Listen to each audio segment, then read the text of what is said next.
All right. Well, welcome everybody from wherever you are, and welcome Daniel from California. Thanks. Daniel Junge is joining us tonight. Daniel's an Oscar-winning, 2-time nominated, and Emmy-winning, 5-time nominated documentary filmmaker. His films include Oscar winner Saving Face, Sundance premiere Being Evil. That also played at the Boulder Film Festival, isn't that right, Daniel? Yeah. Toronto premiere Iron Ladies of Liberia, Netflix broadcast Fight Church, Tribeca premiere a Lego Brickumentary, Tribeca winner Chiefs, Oscar nominee The Last Campaign of Governor Booth Gardner, and Oscar shortlisted They Killed Sister Dorothy.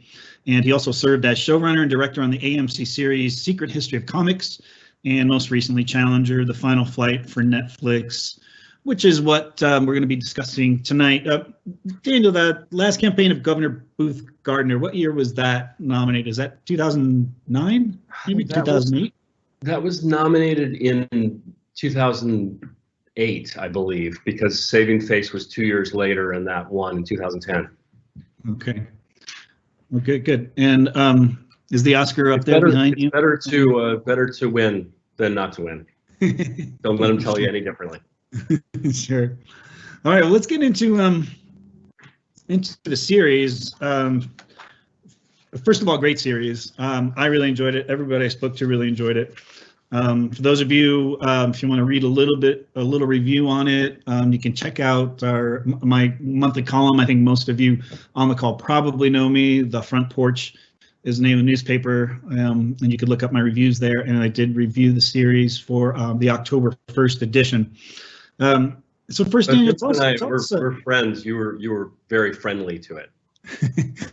I actually only print reviews of pieces I like. I don't print negative reviews because I feel like it's a waste of time for readers. Sometimes months I have to go through several films before I get to one I like, but this one was easy enough to do.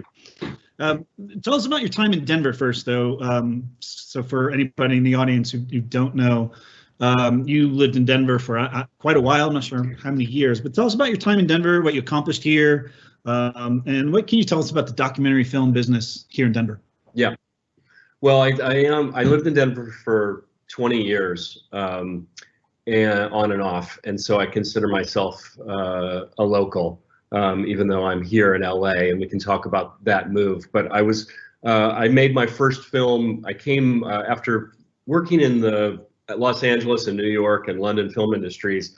When I decided to make my first documentary, and I recommend this to any first-time filmmakers, in the way that you write a first novel, my first film was somewhat autobiographical. I went to my home state of Wyoming, and I recorded 2 years in the lives of the Wyoming Indian high school basketball team. That film was called Chiefs.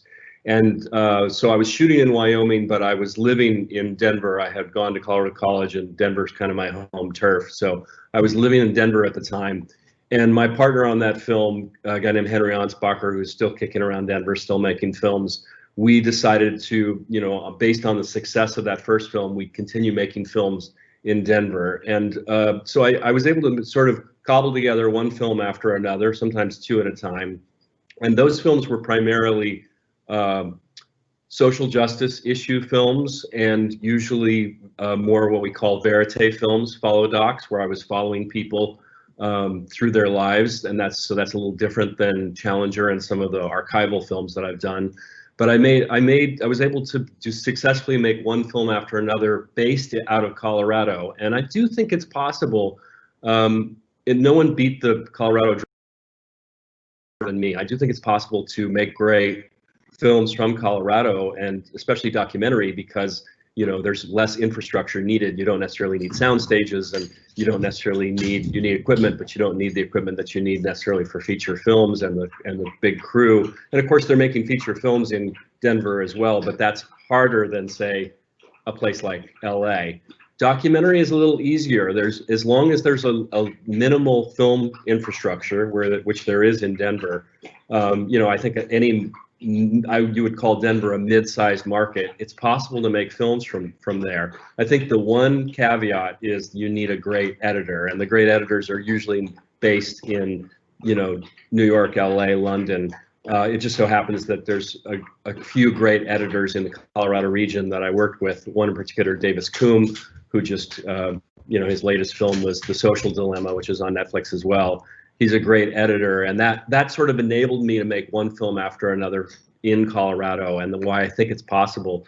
And I welcome any questions about Colorado filmmaking. But even for someone who banged the drum as loudly as me for Colorado filmmaking, there comes a certain point in your career where if you want to make even bigger things, you kind of have to succumb to that LA, New York paradigm. And for me, it was LA. I was more closely affiliated with LA.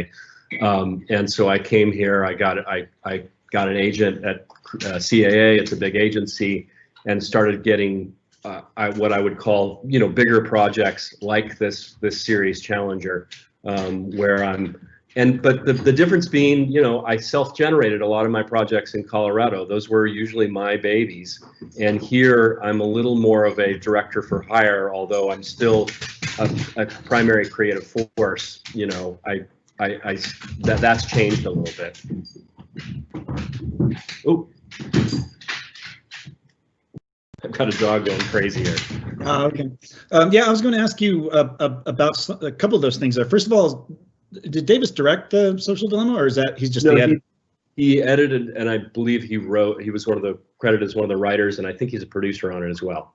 And that was edited at Milk House right here in Denver, correct?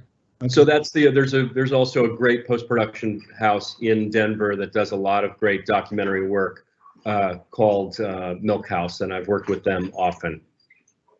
And so you kind of started talking about this and how you got involved with the Challenger project. So I want you to talk about that a little bit.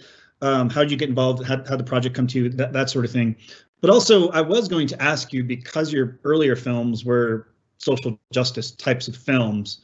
Are you still interested in making those types of films? Do you want to, Yeah, no, I think project as well? That's where my heart is, and I always defended making those films, not just because it lined up with my political sensibility, but because there's inherent drama. Wherever there's injustice, there's a great, there's drama to be exploited there. And so as a filmmaker, not only do you get to sleep better at night, but you have the stakes are already baked into those kinds of films, where the stakes in a film like, on Evel Knievel are a little more difficult to, well, sometimes more not, he's a death-defying athlete, but I think some of those social justice, the stakes for the greater community aren't there. But I will say also that I wanted to do more pop culture stuff. I wanted to challenge myself as a filmmaker and expand my milieu, if you will. And so that's been the direction that I've been going for the last now 6 years. But I still, my heart is still in social justice filmmaking. I love those films.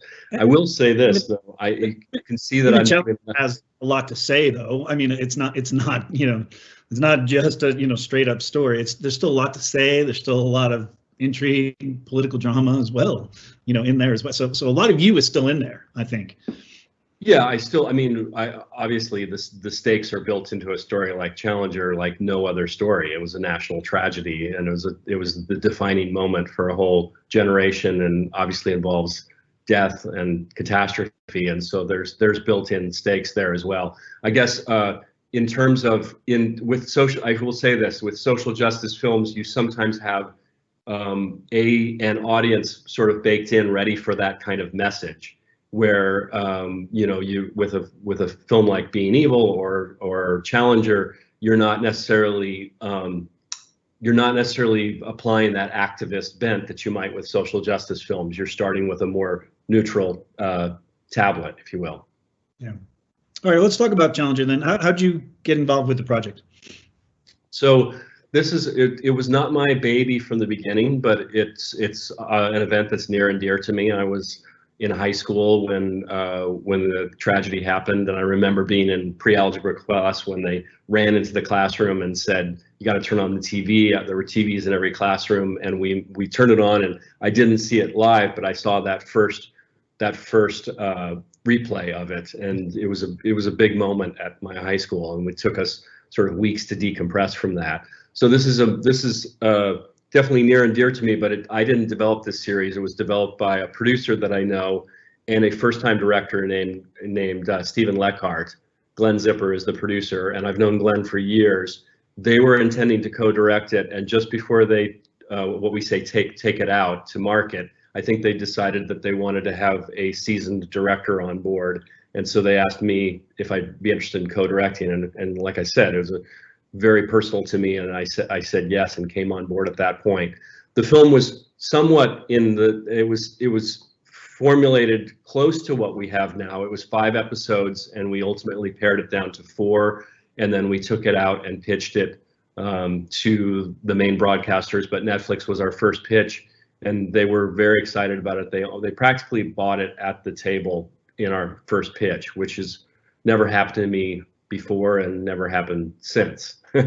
So that was auspicious. Can you talk about the collaboration with Stephen then? You said he was a first-time director. How did that work between you? How did you divide things up? You know, how did that look, you know, as you were going through it? I've done a lot of co-directions in my career. I like them. I like it's actually, you know, I think my films are better because I collaborate with talented people, but also frankly, it allows me to spread myself a little thinner and do more than one project as well. So I've done a lot of co-directions, and some of them I've been, you know, some I have done probably more of the work than my co-director, and some of them I had, like a film called Fight Church, my co-director did more of the work than me. And often we divide and conquer and go off and do things. Stephen and I did everything, almost everything on this together. We did all the interviews together. We were in the edit together, and it just so happened that this one we didn't divide and conquer. We actually were together the whole time, and you know, we didn't always agree on stuff. We had, you know, a lot of intense discussions about things, but I think the series is better for it. I think that it's out of you know, disagreements, it comes strong convictions for the right decisions. And so we had a whole team. We had 2 editors on this full time. We cut for more than a year, which is the longest I've ever cut for. Right. We had 2 great editors, and our producers were also heavily involved creatively, and so was Netflix. So there was a lot of cooks in this kitchen, which you know, like I said, sometimes that causes some confrontation. But I think that the consensus that we came to in the end is the series that you see, and hopefully the success of the series speaks volumes about that process, you know.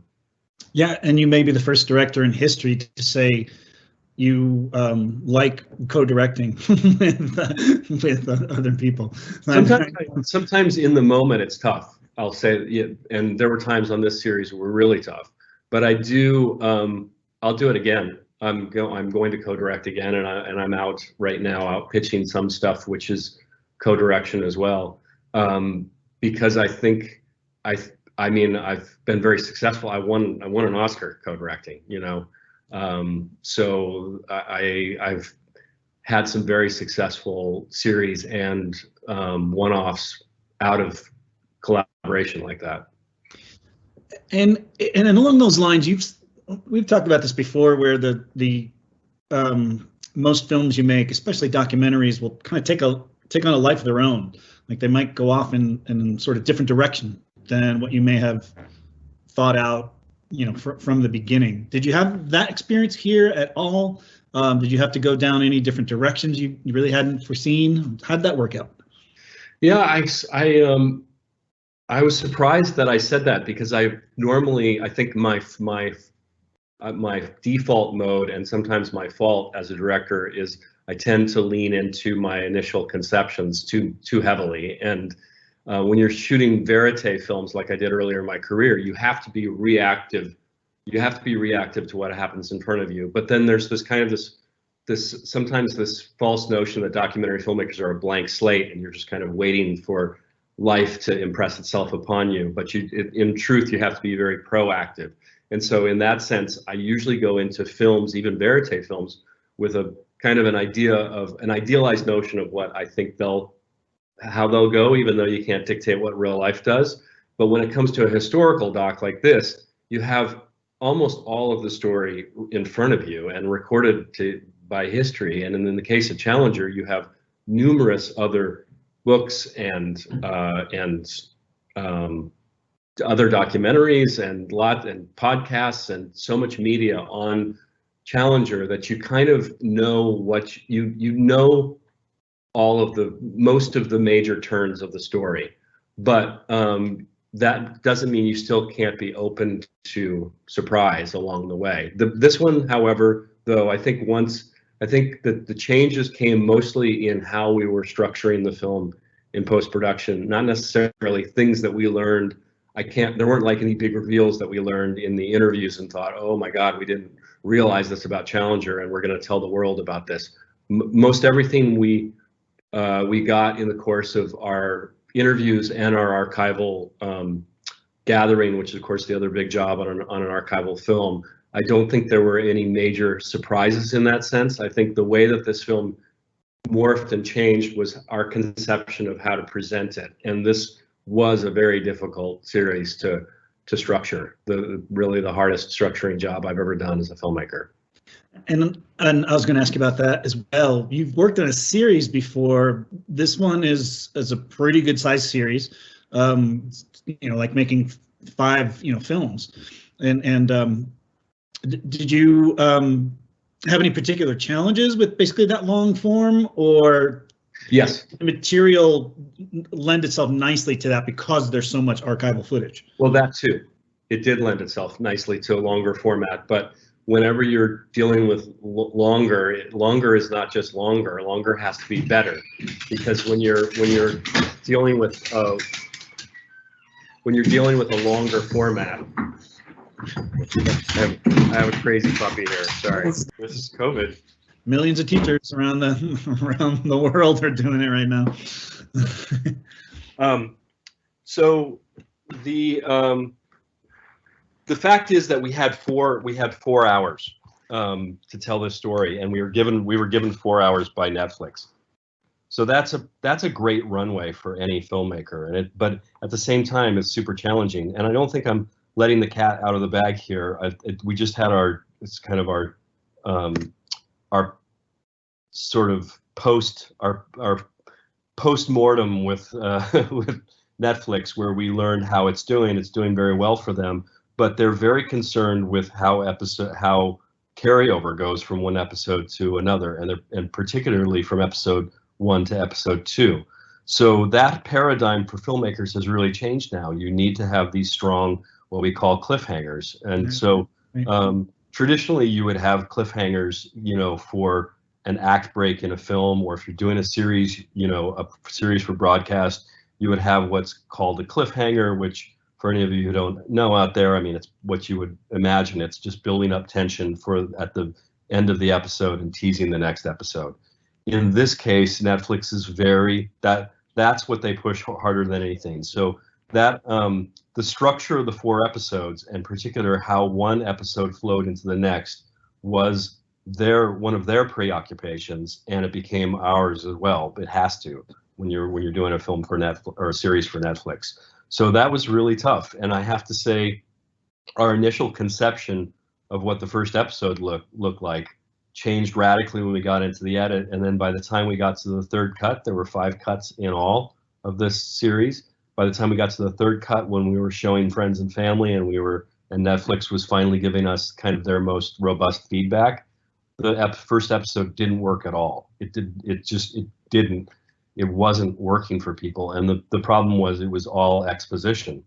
And this is a classic problem of documentary filmmaking. It's not a surprise, but we thought you had to tell the world everything about the shuttle before we could get into the problems of the shuttle and the danger of the shuttle, and that just didn't work. And so our first episode changed considerably, and then by virtue of that, the 2, 3, and 4 had to change, especially 2, with how we changed 1, which would basically front load the story, try to get into the story much faster, and hopefully that, I will say that the best compliments to me that people have given on the series are that it moves along quickly. And I do think I'll say that a cardinal error right now in documentary filmmaking is that people are stretching features into series. They're stretching what should be short series into long series, and we're getting a little greedy as filmmakers. So we wanted something that just never, that you were with it the whole time, and that you were never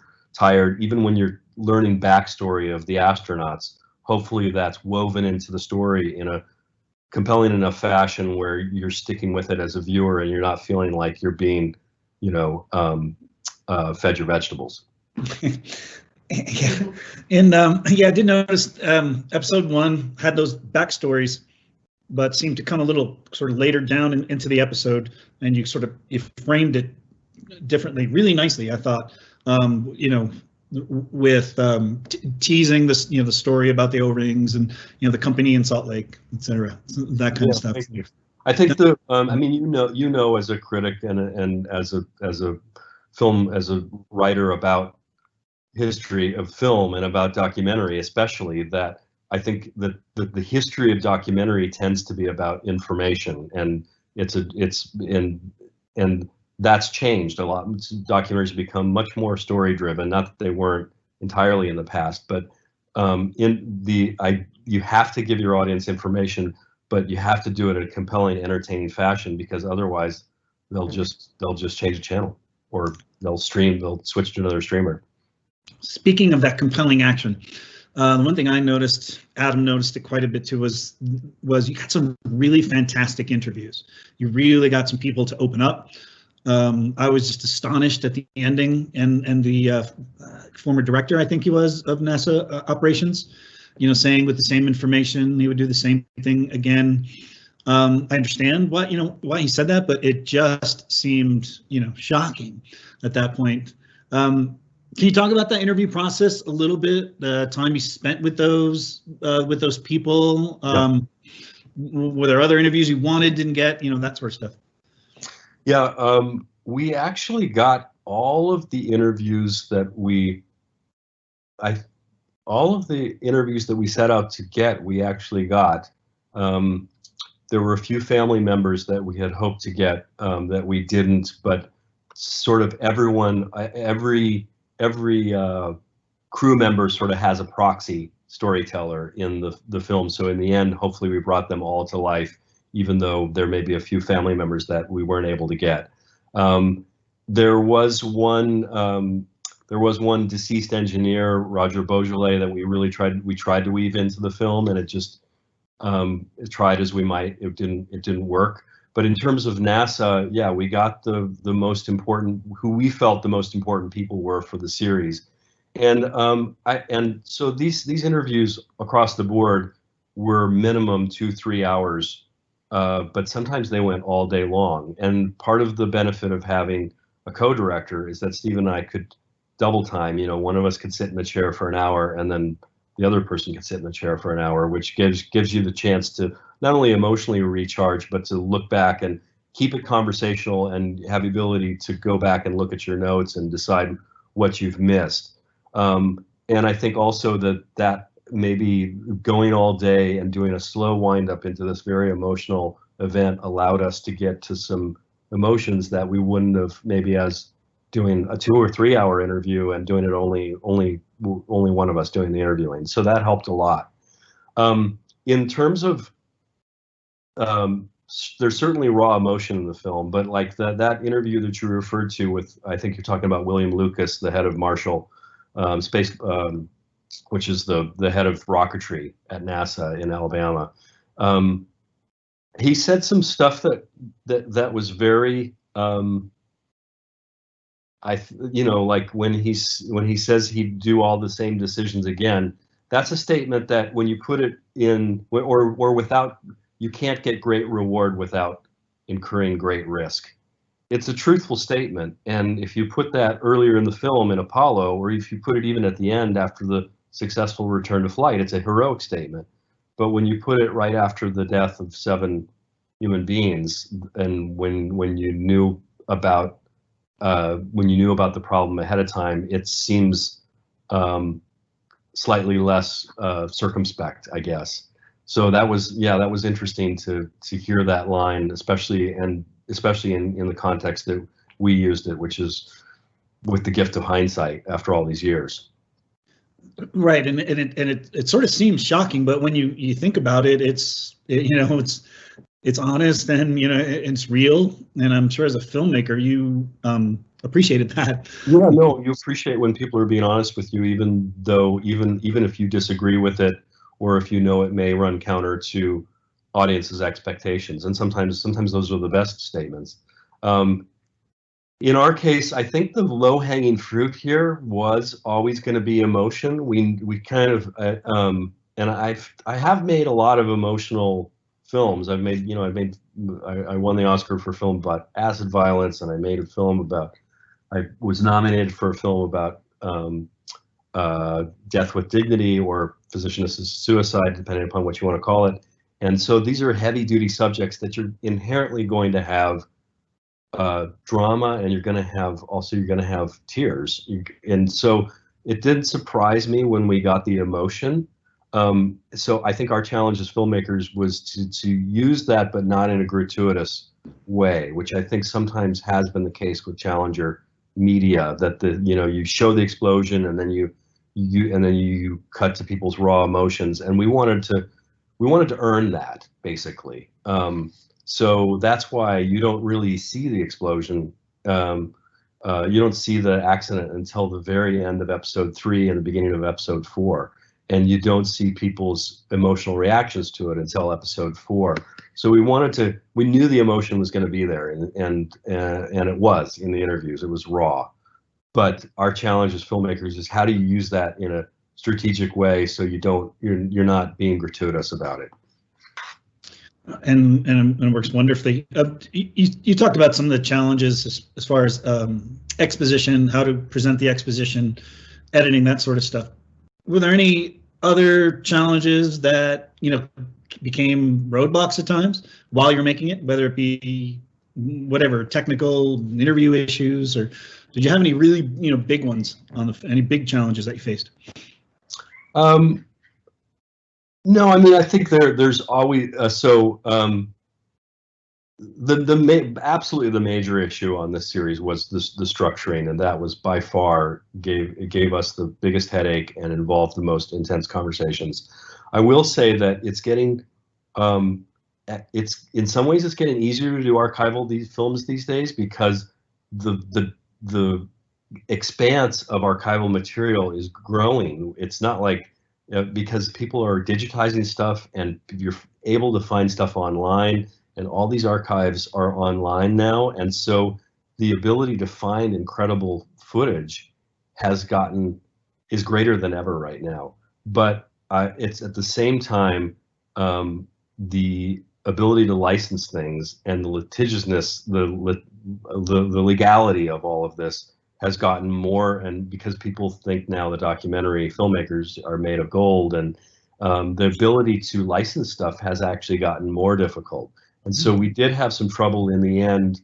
You're always going to have trouble with an archival doc getting a few clips, but I feel like there was more conversation on this one than I've ever had before, in terms of difficulty of getting clips that we wanted, or getting okay to use the clips that we needed. We were so lucky to get that Seinfeld clip in there from the Tonight Show, and that there was a moment of question whether we get that, and of course it's crucial for the film. Also, some footage of some of the stuff of Judy Resnick.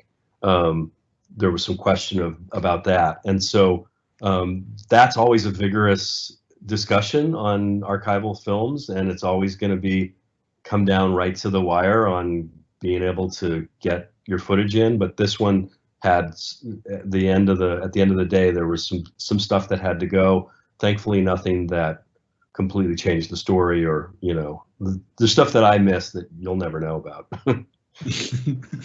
We thought, growing up in the 80s, we were, such a progressive society. That's what we thought back then, looking back, the 50s, 60s, etc.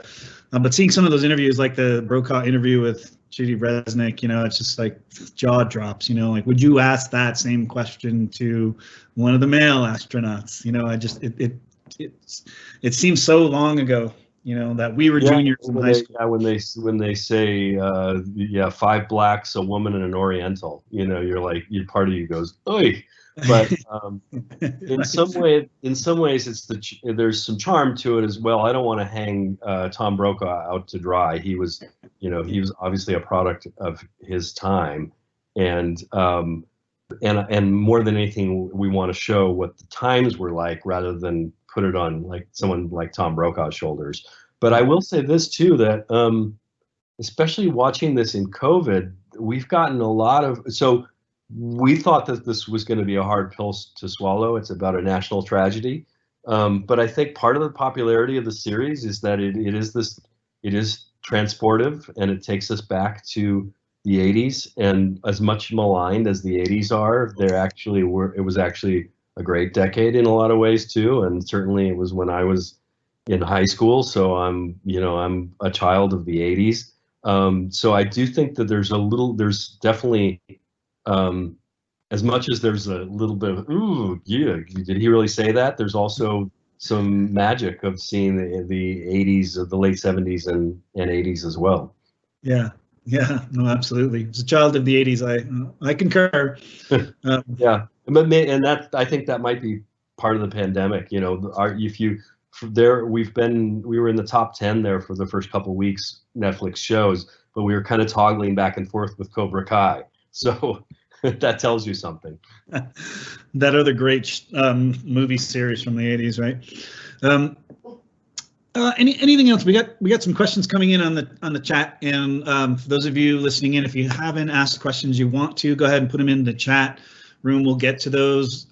Gabriel, is Adam around, able to ask questions, or how is that going to work out? So I could, or you could, if you're still able to read them. Okay. Why don't I go ahead and ask a few more questions? Maybe Gabriel, you can look at the board and kind of condense them down, so I don't have to read and go over them. I want to ask you a question too. Yeah, go ahead.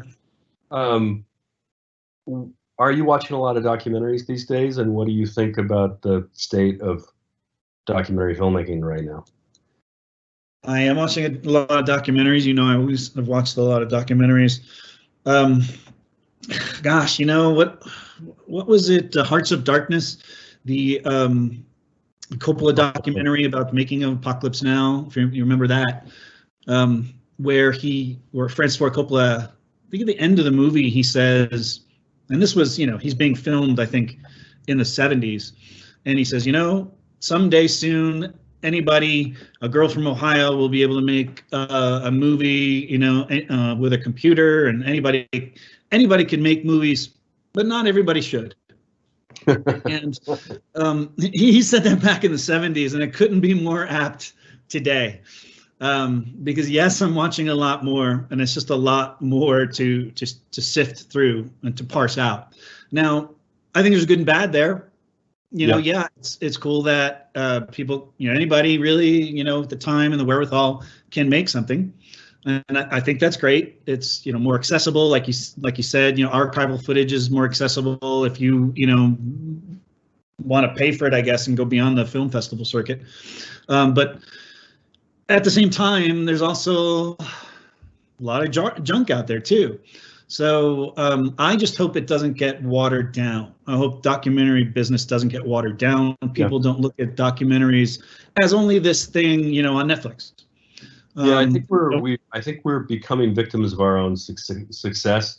There's certainly, it's been acknowledged by many. This is just me, but that we're living in a golden age of nonfiction right now, and that includes some great premium documentaries and series. It also includes a lot of schlock. It includes a lot of reality television, which is not my thing, but it's part of that whole. I think it's part of this whole.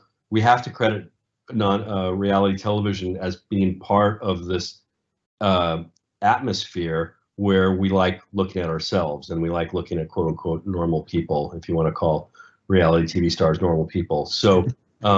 And I do, so there is a lot of it right now. I do think that maybe we're being a little greedy, and we're stretching material too thin, and maybe we're doing films about folks who are too obscure to be worthy of the attention they're getting.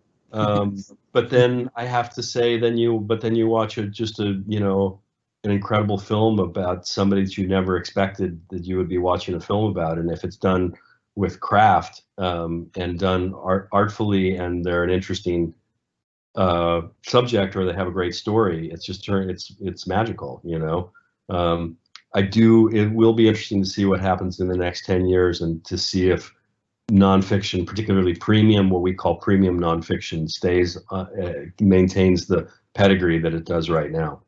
Yeah, because I hope, once we get back to the theaters, I hope we don't lose that, going to the theater to see premium documentaries, premium nonfiction films. I hope we don't lose that. I'm screening some films. The Denver Film Festival is coming up next month, or the end of this month and into next month, and screening docs from all around the world, and there's so many great ones being made all over. I hope it doesn't become, Netflix, Amazon, a couple of the other cable stations are the only ones that are playing documentaries, and then we never get to see any of these films. They will not be, those typically will not be screened theatrically unless they came out of a festival environment and they have that distribution already baked in. But if they're a Netflix original or an Amazon original, they're foregoing that. Right. Right. I guess we can ask this question now. Well, first of all, anything else you want to say about Challenger, about the project, about collaboration, about if you learn anything new after all these years making films? Anything else you want to say about it? And if not, we can get to some of the other questions. But I will say I've been lucky to have successful films in the past, and winning the Oscar was really a wonderful experience where all these people came out of the woodwork. But with Challenger now, I've never had so many people come out of the woodwork, and like people from high school and people from my past, and then friends and friends of friends and friends of friends of friends on Facebook. And I don't know if that speaks to the social media moment that we're in, or Challenger. I think just Challenger struck a chord, or maybe it's because now Netflix, we're talking about 200 million subscribers in the world, which is, they estimate, is like 600 million eyeballs, and you're gonna get a lot of eyeballs with Netflix. But it's been really weird to see the amount of people that have come out of the woodwork to discuss the series with me, more so than I think any other experience in my career, except for winning the Oscar, which wasn't so much about them experiencing the film. It was them seeing me, get an Oscar and reaching out to me for that reason. So it's been really surprising, obviously in a pleasant way. And I don't know if that speaks to the series, or it speaks to social media, or it speaks to Netflix being ubiquitous. I'm not sure. Yeah, and speaking of, has this opened up avenues for you? Do you have other projects you're working on? Are people taking your calls now more so than they may have a few months ago? Well, I always thought that there would be a moment in my career that the path was gilt with gold, and that the doors would just swing wide open.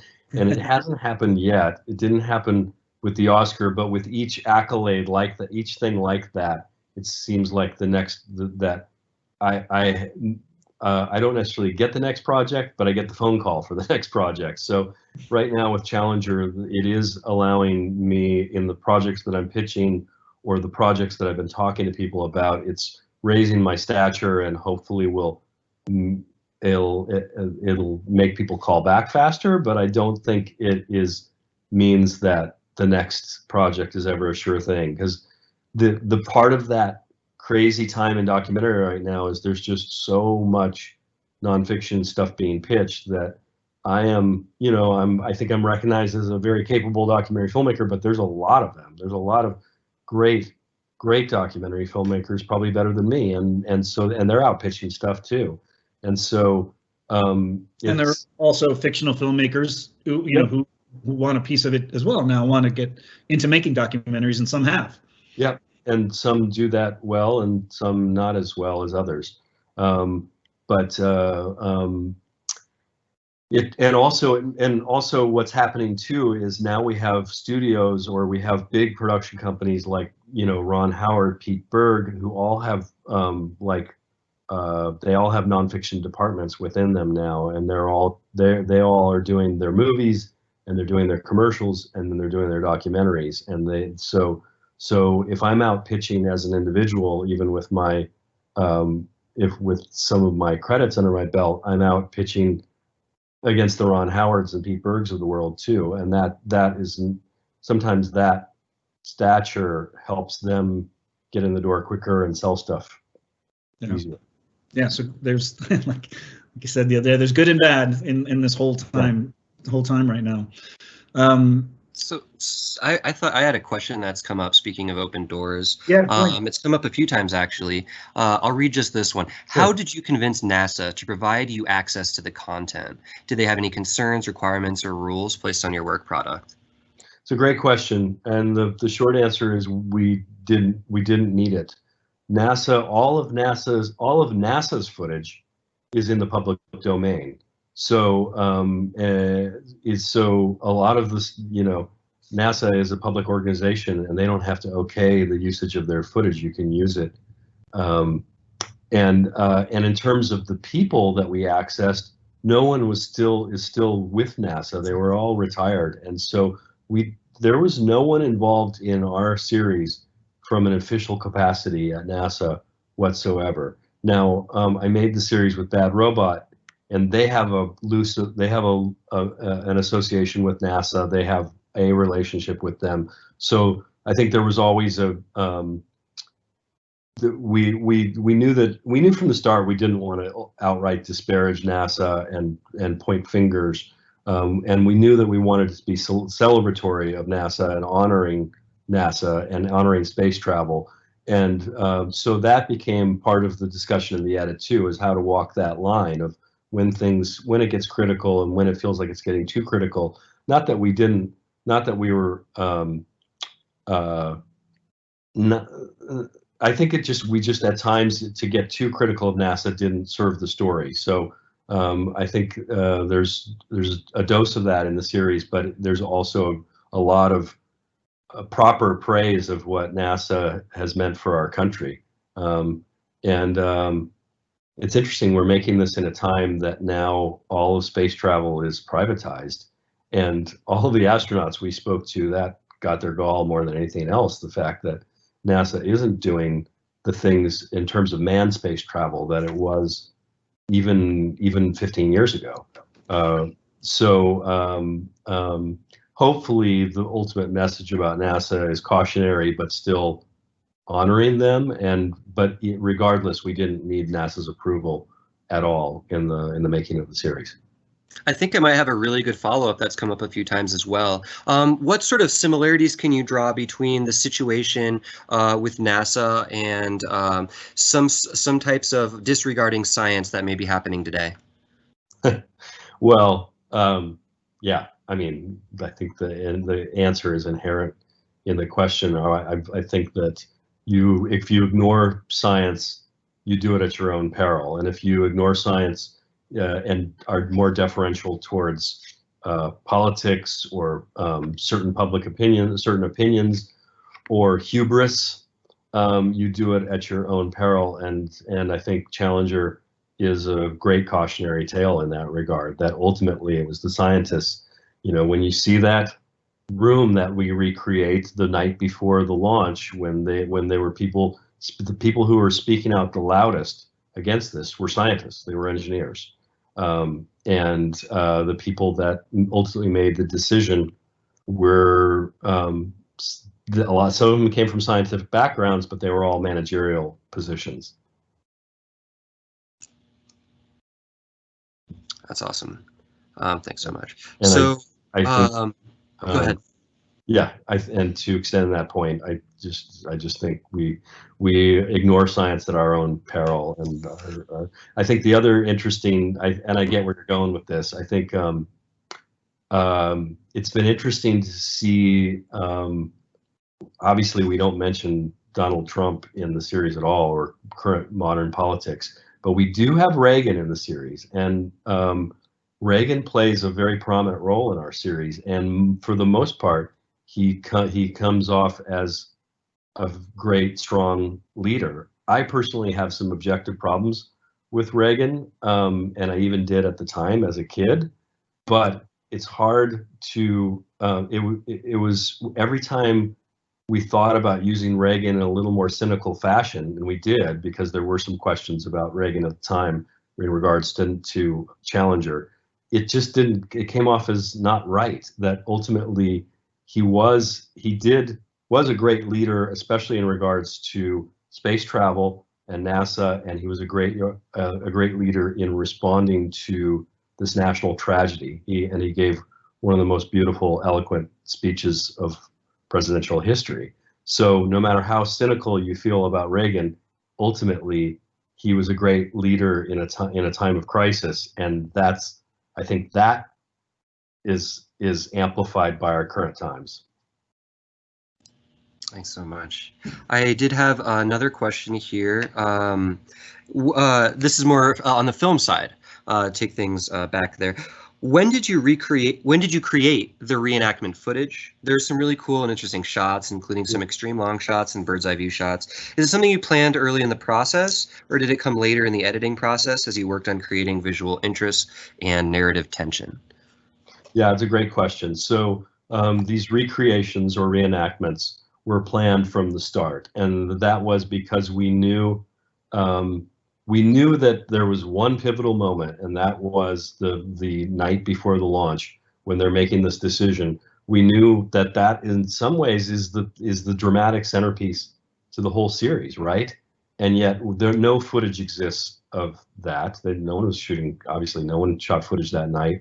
And if we go find generic footage of meetings from the 80s, that's not going to work. And the truth is, there's only so long you want to look at people's mouths flapping, So we knew right off the bat that this was a reenactment situation. So then, by virtue of that, the challenge became, if you're going to have this reenacted segment in the middle of the series, is that going to stick out like a sore thumb if we don't build reenactments around it? And so we planned a lot of reenactments. We shot for 3 days. They were shot on a soundstage here in El Segundo.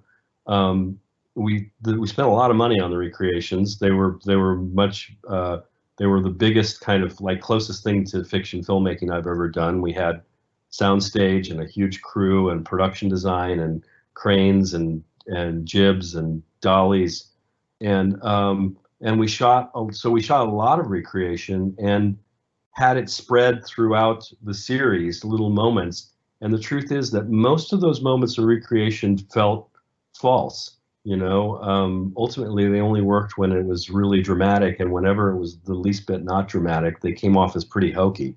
Like there's a moment where we talk about Krista, where Krista really reveals her character because while her neighbor Barbara is fixing up their apartment, she's baking an apple pie, and she brought an apple pie next door. That's a recreation we shot. And in the end, it just felt a little cheesy. And so the trick became, how could we keep the centerpiece recreation that I do think works really well in the center of the series and pepper just enough recreation throughout the other episodes? There's just moments of it now to establish that language and keep that language in the film. But it was fun. It was fun to shoot those as a doc filmmaker when you're used to working with a, 2, 3, 5-person crew. To work with a 60-person crew was fun for 3 days. Yeah, sounds like it. Speaking of that, we had another question here. What sort of things or resources did you utilize during the making of this series that might have been unique to it? In what regard do you think those recreations, for instance? We did shoot 4 angles for every single interview, which was kind of more than I have for docs in the past. That was so I think that there was just certain level of production that we were able to do because of the budget and our ambitions that I hadn't done before. The level of the recreation, the amount of cameras that we used in shooting the interviews, which you notice one of the angles is direct to camera, which I have used in the past, but in this case we only use it in the 4th episode. So even though we had shot those 4 angles, we held back on using it to the 4th episode. But there was just it was good to, I've had certain arrows in the quiver as a documentary filmmaker in the past, and to be able to pull out all of those for this series, because we were kind of playing at this high level with the auspices of the team and the budget and Netflix. Like when we did need an animation, you know, when we're sitting there realizing that you can't really understand the O-rings without doing an animation, we got to kind of make this cool Star Wars-y looking vector graphic and then shoot it on a vintage monitor or to make it look like vintage. Those are the kind of fun things that we got to do, not only because of budget, but because of time, because we were in the edit for over a year. That oftentimes you're just running out of time, but here we had the time to do some of these cool things, or I've always done little photo animations, but to really play that up and have fun with it. And by the way, a lot of those were done by Milkhouse there in Denver. So even though I'm working in LA, I'm still doing a lot of that post-production with the Milkhouse guys in Denver. Hey, Gabriel, let me jump in for a sec. Daniel, as you were talking about that, made me think in the first shot, I think, of the series is the classroom. Yeah, that's a reenactment. That's a recreation. Yeah, that's the reenactment. Well, where did you get the TV cart? I mean, those things must not exist anymore. You know, do they? That old-fashioned TV cart that we used to have in school.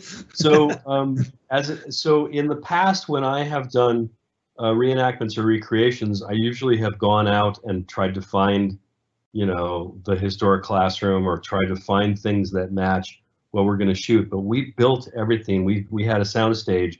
And so we had a Hollywood production designer, a guy who came from television and a lot of ad work, and we had and there are prop houses, of course, all over LA that we got to, in the same way that we'd be doing a period, if we were doing a period comedy or a period drama from 1986, we got to use those same resources because we had a production designer, an art director, we had a prop master. We had set dressers. We had all the tools that you have for narrative filmmaking at our disposal for those recreations, and that's why that opening classroom. And we've had a lot of people say that took me back to that moment, and that's what we wanted. Is because I was in high school, so they didn't wheel in the TV and play it live. But my co-director was in elementary school. My mom was teaching elementary school. A lot of there was a huge part of our generation that was watching this live. In fact, there was a poll, New York Times poll, that said 48% of school-age children from 9 to 13 watched it live. That's half of the country. Wow.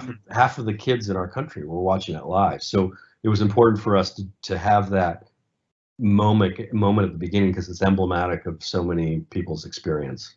And that's so that's so Aristotelian rhetoric there. I mean, you knew who your audience was, and you captured them from the first shot. You bring them in, you bring them back there, and so much of. Yeah, I can't credit Aristotelian logic, but there's certainly a lot of giving the audience what they and in some ways that's what you're doing as a filmmaker, is building up expectations and then either satisfying them or holding back. And I think that's the difference with when we talked about the traditional history of documentary, is to load it with is that it's information first and maybe dramatic story or story. I think story is now taking precedence over information when it comes to documentary storytelling. And speaking of that, Gabriel, I'm going to jump in on your job here for a sec, because I noticed a question along those lines. What is your writing process like when you're beginning a documentary project, Daniel? Yeah, that's a great question. And so the deck, so traditionally I write a treatment or a proposal for a film that includes a backdrop of the story. It includes my approach as a filmmaker. It includes the team that's making the film. It might include some references to other films. It's going to include a little bit of about style, not just the filmic approach in terms of structure and storytelling, but the style and the visual style and the editing.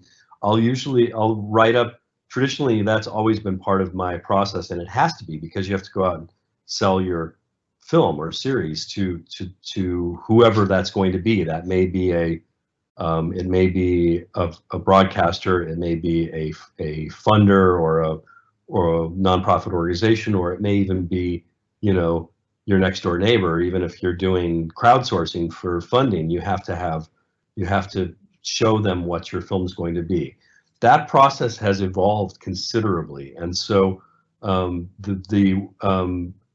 the deck, and deck is a word that's come from the advertising world. So the people say deck often now instead of proposal. The decks have become very visual, as well as being a lot of text describing what you're going to do. This series, already they had done quite a bit of writing on it before I came on board, and like I mentioned, they had 5 episodes, and I together, but with my influence, we pared it down to 4. But we had started doing the writing of the entire deck, and I did a lot of that. The deck that we presented for this series was the most extensive I've ever been involved in. It was over 50 pages of visual and of written and visual material, and that included like animatics of the shuttle. It included it was a web-based proposal instead of just, it was normally like a PDF, and so there was embedded video in it. There were little animations. There were obviously a lot of pictures, and then Stephen and I did a lot of writing on the story of the series, the structure of the series, our approach to the series, us as a team. Why now is the time to tell this story? And so it was a lot of work going into that deck. And maybe that's part of the reason why in our first pitch to Netflix, they bought it. I don't know. I've had extensive decks since then that have not sold, or at least not yet. So I don't know if that speaks to all the work we did in the written process, but I think if nothing else, you go into the room ready to pitch because you've done all of that work and all of that writing. You know your product, and you know it well. And it also means that you're confident going into a film or series if you've really written it a lot about it. It's, well, just as an example, I did the same thing on my Evel Knievel film, which was done at A&E with a woman named Molly Thompson, she's a big exec producer of doc film. She made me rewrite that treatment like 5 times. Definitely, I remember for sure 3 or 4, definitely 4 times. From ground up, she made me rewrite the treatment because she kept asking me to further and kind of enhance how I was going to be presenting this material. And although it was frustrating at the time, it really made me hone in on what I was going to do as a filmmaker, and I went in with a lot of confidence. So again, this idea that documentary filmmakers are a tabula rasa, or this blank tablet waiting for the film to come to you, is hogwash. We all have very strong ideas of what we're going to do going in, and that the writing of this treatment, the writing of any treatment, is a big part of the work in that regard. Do you think that's more standard for the industry now, that sort of that deck with more visuals included, as well as the classic pitch? Is that good advice for students who might be interested in pitching something of their own? Yeah, so I would encourage, as another example, I'm pitching something right now that I did all of that writing, and the powers that be that are pitching it says, we think that that's too verbose. We think that's too much. We think that commissioners won't read that, and so we're going to do a very visual treatment, and then we're going to give them your text document as a supplementary document, and if they want to read it, that's up to them, if they want to see what your whole vision is. But their assumption is that the commissioning editors at these broadcasters are getting bombarded with proposals, like we mentioned earlier in this discussion, and that short, punchy visual presentation works better. Certainly there's precedent for that in the advertising world, but I would also say the advertising world, traditionally, you're dealing with a 30-second spot where how much can you actually write about? There's only so much you can write about that. Where a series or feature, there's a lot to describe in terms of your process. It's probably bears mentioning, since we're talking about the pitching process now, is that I've also used Sizzle Reels, what we call Sizzle Reels, which are essentially a trailer made before you make your movie at all. We did not do that on Challenger, but I have done that especially in the recent past, but I'm doing it a lot now. And sometimes that is what's expected of filmmakers as well, that they're expected to kind of show the film to the people they're selling the film to before the film is made. Now that represents obviously a unique challenge. So how do you do that? Maybe you go out and do one interview, but invariably you're ripping a lot of stuff off the internet. But that's a process that is becoming more and more expected of me, and even with my resume, and the very visual deck is becoming expected of me, and with my resume, imagine what it is for all of you as first-time filmmakers, and you are in essence my competition now.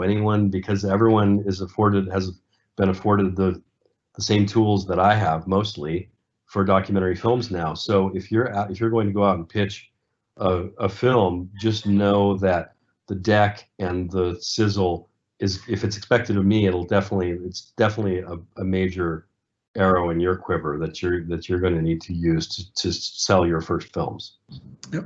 Speaking of, anything you care to mention about upcoming projects you're working on?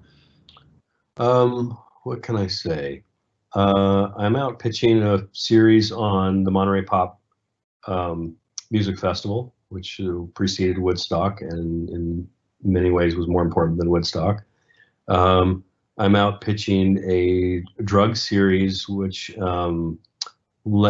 an incredible story of like the largest marijuana cartel in U.S. history that eventually led to our invasion of Panama. That's a historical series. And I'm out pitching another one I can't talk about, but I am out pitching both historical series and some more contemporary stuff, but mostly historical stuff right now. Okay, cool. Thanks for sharing that. A couple other questions, and we're running a little over an hour now. I'd like to cut out at 8:15, so let's do like a lightning round, I guess, sort of. Was there a moment when you realized that the series was going to be something good, be something that you can be proud of? Was there a particular moment?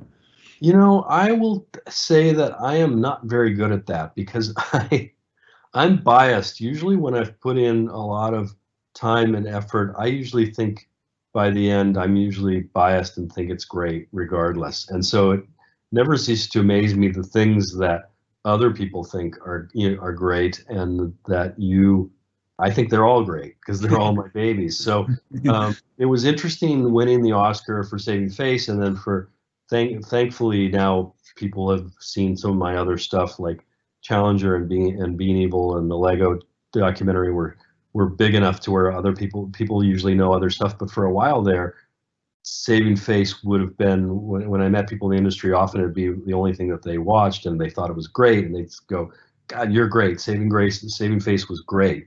And I'm like, well, I did I made a bunch of movies before that I thought were great, but you just didn't know about it because they got a little less exposure than that one. Was there anything about you found out during the making of it, anything about Challenger that you didn't know going in? Did you find anything out like that? Gosh, there were a lot of little things, but there was nothing major revealed, which is, and I think that's worth mentioning because when you go into a pitch with Challenger, that's the first, they're going to ask two questions. They're going to say, why now? And what's the new big thing you're revealing? And because this has been such a overworked piece of our history, because it's been so dissected and looked at. Again, it was the Kennedy moment for my generation. So it has been picked apart, and now there's like management 101, courses include references to Challenger because of the way that it was dissected and looked at. So the way that we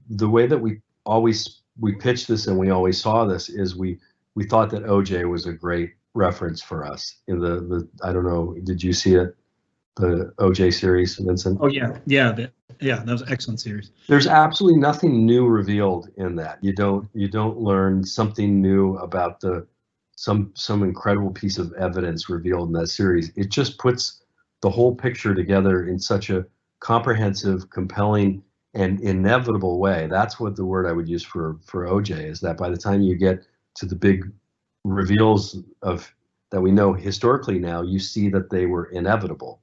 The verdict was inevitable. Maybe the murder was inevitable. So that's the approach that we took with Challenger, that if we do this right, it'll feel, the audience will understand the inevitability of this, and they'll also experience it. You feel like you're experiencing OJ in real time, and hopefully Challenger, you feel like you're kind of watching things happen in real time, even though it's all history. And of course, we know what happens at the end. We know what happens. We always also compared it to the narrative, to Cameron's Titanic movie. You know what happens with Titanic. You know that it's a disaster. And yet, if you invest heavily enough in the story and the characters, then you tend to forget about the disaster until the moment it happens. Yeah, one thing I never knew until I saw the series, and I was a space junkie, through the 80s, and the space shuttle was, I followed every detail about it. I didn't realize there was a second teacher that was, basically right there with Kristen McAuliffe the whole time, and basically shadowing her. And then she actually went up on a mission several years later. So yeah, that was interesting. Barbara Morgan, who is our proxy for Krista, because she was there the whole time, and also just shares some of the sensibilities of Krista, because they were both teachers and sort of the same age, and they lived right next to each other. So she becomes our proxy for Krista, and thankfully we also got Krista's little sister, who also becomes our kind of proxy for a younger Krista, and then we get Barbara's story. So between Barbara and Lisa, we really felt like we were able to tell the Krista story in a way that it's never been told before, even though she's the most documented, one of the most documented people in history, or so we found when we were in the archival process. You don't get a strong sense of her that I think you do from this series because of Barbara and Lisa giving us those characterizations. Yeah, I thought that whole part was fascinating. Really cool that she got to go up later on as well. Yeah, it's such a nice little payoff, little cherry for the end. Of course, the return to flight is the big redemptive moment of the series, but then in the prologue, that's the little cherry that you get. But of course, that's counterbalanced with Columbia, which we had to mention in the prologue, the epilogue as well. Were there any special challenges that came up because of COVID with this series?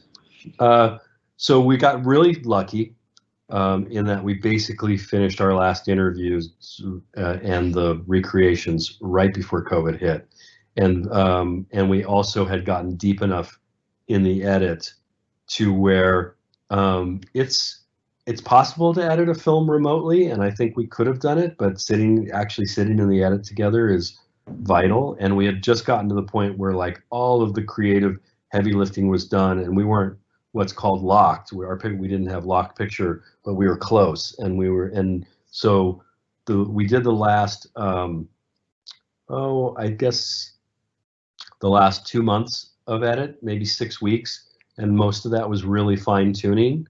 And like I said, we had to do swap outs, and we had to get all of our archival fine tuned. All of that fine tune editing happened remotely. So our editor I think the technology is such now that you can have all your footage, even the immense amount of footage that we had, sitting on a server somewhere, and then your editor can be at his or her home in Malibu and be calling and bringing that up and doing cuts, and then sending you cuts. So we were able to finish the film during COVID, and then we were lucky that we did the mix in person, but we did the mix in a big room, and we were all maintaining social distance. And then the color, which is another big part, the sort of color correct online assembly or online edit, was all done remotely on this. And that was tricky, because those are decisions you normally want to make with these technicians and artists while you're in the room with them, and we had to do a lot of that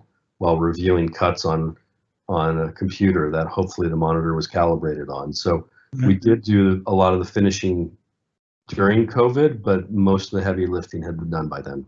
You sound like such a California guy now, man, mentioning editors in Malibu. Yeah. Topanga, actually. I think he's in Topanga. Yeah. I've been out here 5 years. I do like it, but I do miss Colorado, and I miss my friends there.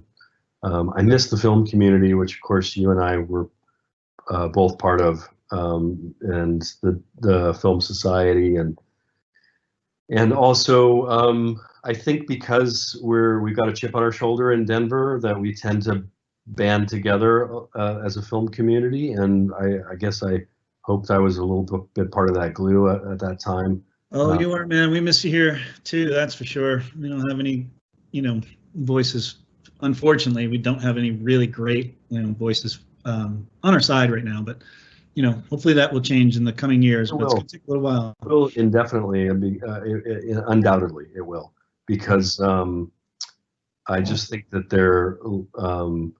I think Denver has established itself as a little bit of a doc hub, and also because Davis and Milkhouse are there. I think good stuff's going to continue to come out of Denver, and it's just a matter of and some of those people are coming into Denver to do their work. So that means that definitely within Denver, there's going to be new voices coming out of that brew, and coming up with stuff that's hitting at Sundance and other festivals. Yeah, that's good to hear. Anything else you want to say about series, about advice to students? Any last words?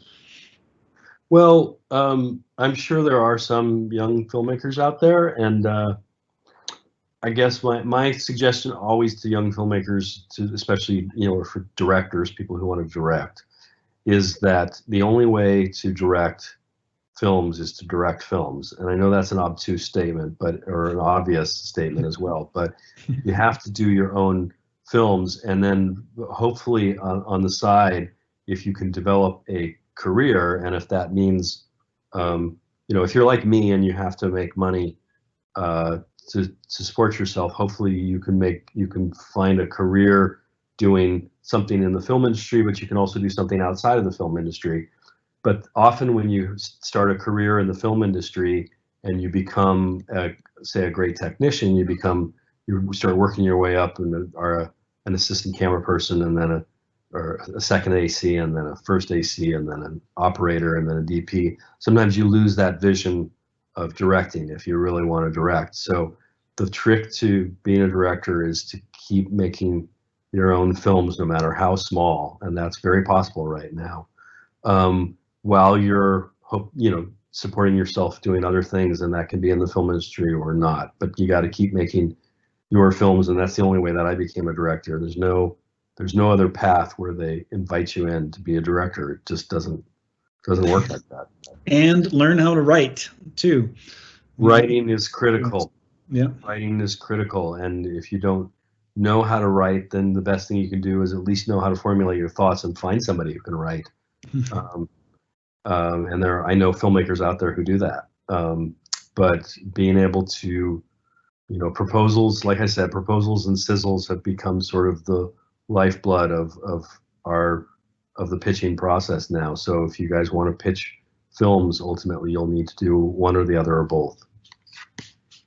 Great advice. Gabriel, anything else that you have there? Any questions you've seen that we sort of I think we're good and at about time, but I'd love to thank both of you so much for this enlightening conversation. Also to the Film and Media Studies Department, the English Department at MSU Denver, and DeFi as well. DeFi is doing some additional conversations with directors as part of the Denver Film Festival. You can learn more about that at dphi.org. Great, thanks, Gabriel. Thank you all. And good to talk to you as always. Yeah. And we'll talk again soon. But thanks so much for doing this. Very cool. Congratulations with the series, and look forward to what comes next. You and me both. But I'm looking to see what happens next out of Colorado too. Oh yeah, sounds good. We'll stay in touch. Daniel, have a great night, everyone. Thanks, Gabriel, and thanks, Daniel. Guys. All right. Good night, everybody. Thank you for joining us.